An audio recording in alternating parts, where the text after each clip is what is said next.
अगर मैं थोड़ा सा बात करता हूं किसके बारे में, थैलेसीमिया। सर ये थैलेसीमिया नाम की बीमारी क्या देखने को मिलती है, तो आपको पता है कि ये एक प्रकार की ऑटोसोमल रिसेसिव इनहेरिटेंट डिसऑर्डर है। ध्यान रखिएगा, ऑटोसोमल इनहेरिटेंट रिसेसिव डिसऑर्डर देखने को मिलता है। नेक्स्ट अगर बात करते हैं तो ये इसके अंदर क्या होता है कि व्यक्ति के हीमोग्लोबिन की ग्लोबिन चेन में, अरे ध्यान रखिएगा हीमोग्लोबिन के अंदर किस में बोल रहा हूं, ग्लोबिन की जो चेन होती है उसमें अंदर एबनॉर्मलिटी आती है।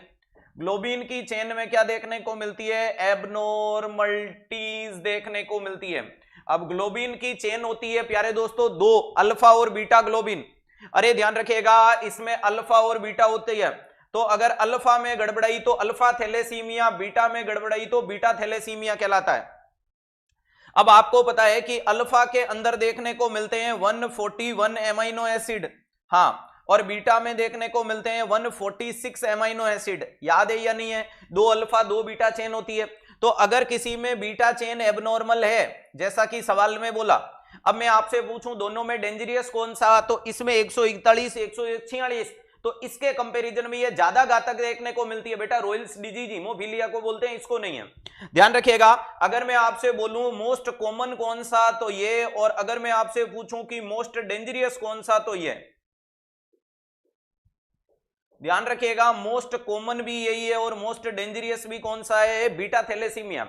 सर बीटा थैलेसीमिया को मेजर थैलेसीमिया भी कहते हैं क्योंकि ये सीवियर है, तो बीटा को और क्या कह सकते हो, तो सर बीटा को मेजर कह सकते हो।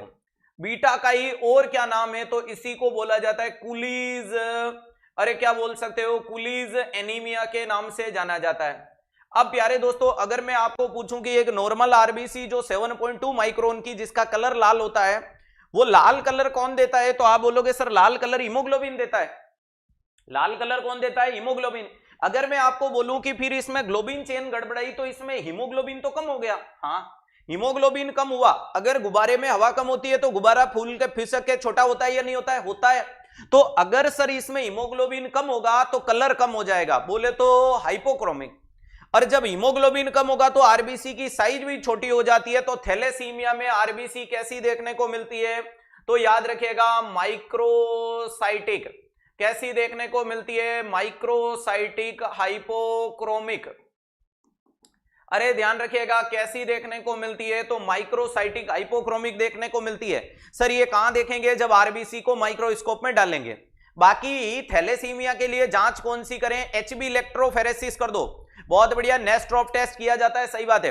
बाकी कौन सी जांच करोगे प्यारे दोस्तों, एचबी इलेक्ट्रोफेरेसिस, इलेक्ट्रोफेरेसिस, एचबी इलेक्ट्रोफेरेसिस। ध्यान रखिएगा हमें रिस्क ऑफ द थैलेसीमिया बताएगी, प्रेगनेंसी में भी करते हैं, क्लियर है, ध्यान रखिएगा। तो ये थैलेसीमिया के लिए। अब प्यारे दोस्तों जब इसमें ग्लोबिन चेन में गड़बड़ है तो इसमें तो ये तो एनीमिया है, और इसको आपको लाइफ लॉन्ग क्या करना पड़ेगा, ब्लड ट्रांसफ्यूजन। तो इस मरीज के लिए जरूरत रहती है मल्टीपल ब्लड ट्रांसफ्यूजन की,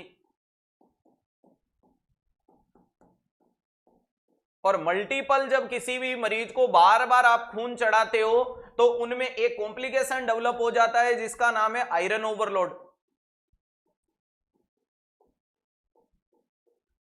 अरे उसमें एक कॉम्प्लिकेशन डेवलप हो जाता है जिसको क्या बोलते हैं, आयरन ओवरलोड। और आयरन का लेवल बढ़ जाना कंडीशन कहलाती है ब्लड में बढ़ा, इसलिए हीमसिड्रोसिस।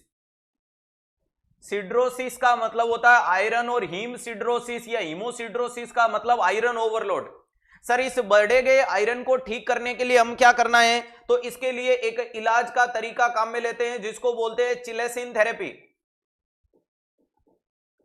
जिसको क्या बोलोगे दोस्तों, चिलेसिन थेरेपी बताया जाता है।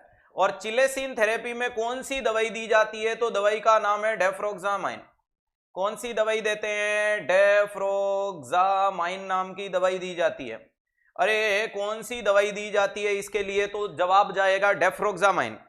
कौन सी दवाई दी जाएगी इस मरीज के लिए, तो आपका जवाब क्या देखने को मिलता है, डेफ्रोक्सामाइन दिया जाता है। क्या मेरी बात समझ में आई, हाँ। थैलेसीमिया का अब आप बोलोगे सर डेफिनेटिव ट्रीटमेंट क्या करो, तो bone marrow transplantation. Definitive treatment क्या करोगे? तो आपका जवाब आएगा बोन मेरो ट्रांसप्लांटेशन, क्योंकि बार बार कितने दिन खून चढ़ाओगे? तो बोन मेरो ट्रांसप्लांटेशन आपका डेफिनेटिव ट्रीटमेंट में जाएगा, बड़े ट्रीटमेंट में जाएगा। That's clear.